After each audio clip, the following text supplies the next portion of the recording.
One of the big questions for Nintendo Switch 2 is what is the third-party support going to look like?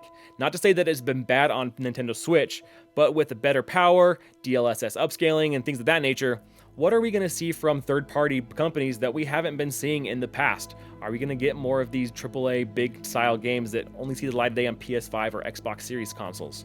Now, there's one game in particular that I really want to talk about today.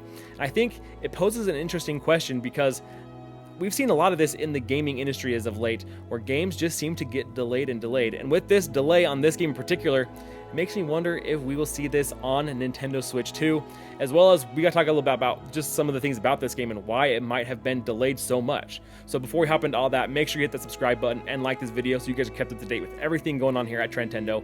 We are on our path to 4,000 subscribers, so if you enjoy these types of updates, make sure you hit that subscribe button. It really does help. I appreciate it. And let's just dive right in. Now, this game that we are talking about today is none other than Jurassic Park Survival. Now, I'm a huge Jurassic Park fan, so when this game was announced at the Game Awards in 2023, I was hyped. I thought this game was going to be a 2024 game announcement, and you know what? I was wrong. We've gone through the entirety of 2024, now sitting in the first couple of days of 2025, and we still don't know hardly anything else than we knew at that initial announcement at the Game Awards.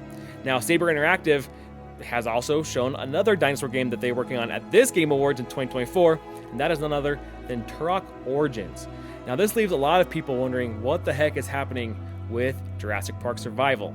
Now, Saber Interactive is a very large studio, so to be working on multiple games is not that big a deal. And if you go to their website right here, actually that I'm looking at right here on my iPad, they've got about 19 or so games that they are currently working on that are upcoming releases for this year. Allegedly. I guess I shouldn't even say this year. They're just upcoming releases. Most of them say 2025. But if you're looking at this, for Jurassic Park Survival and Turok Origins, the first two games that they list, they both have a TBA for the release date.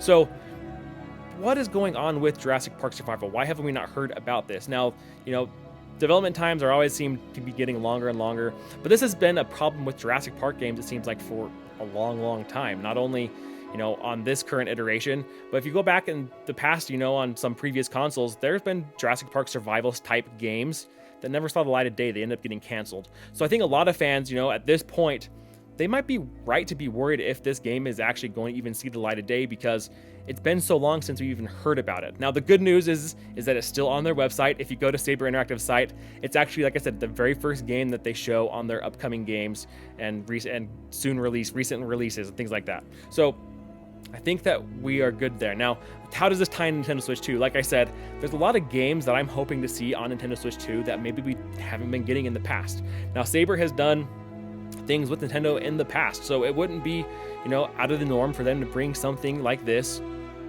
to Nintendo Switch.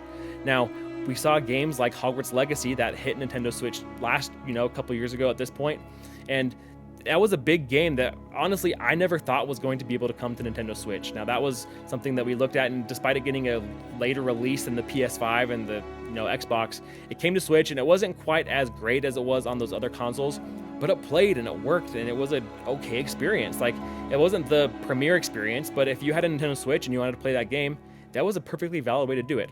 Now, with Nintendo Switch 2, though, I think that we're going to see these games hit, and it's not going to be, it's an okay way to play it. It's going to be one of the better ways to play it. Like, we're going to have just as much, reason and right to play it on a Switch as we would have on a PS5 or an Xbox. Now, we might not have the same power, and it might not look totally the same, but it's going to be a lot more comparable than it has been on the current system. So with Jurassic Park Survival, I'm hoping that we see this game. And now I think with Turok Origins, though, this also brings up the question as to when we could see this game actually hit, because there's two dinosaur games. Now, I don't know if that is something that they are thinking about, or if that's something in their plan that they're thinking of, when they release these games, if they want to have some sort of a buffer. I think with the announcement for Turok Origins, it makes you wonder which game is going to hit first.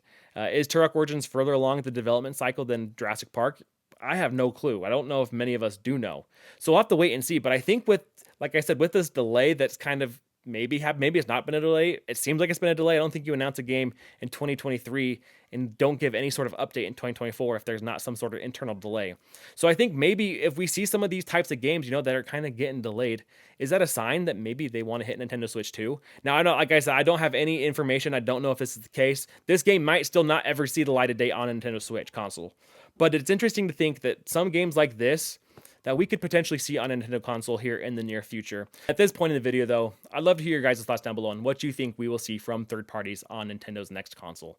Are we going to get more of a comparable library to PS5 and Xbox, or are we still going to see a lot of these games skip out on Nintendo Switch despite being closer to them in power? Now, I know that we're not going to be as strong as a PS5 or an Xbox by any means still, but I think that that gap is going to be much less than it is currently, and hopefully is much less of a deterrent for these third-party developers to bring their games to Nintendo Switch too. So I'd love to hear your guys' thoughts down below on all of this. Again, hit that subscribe button, like this video, so you guys are kept up to date with everything going on. We are trying to get to 4,000 subscribers, so I really would appreciate it if you hit that button. And until next time, catch you later.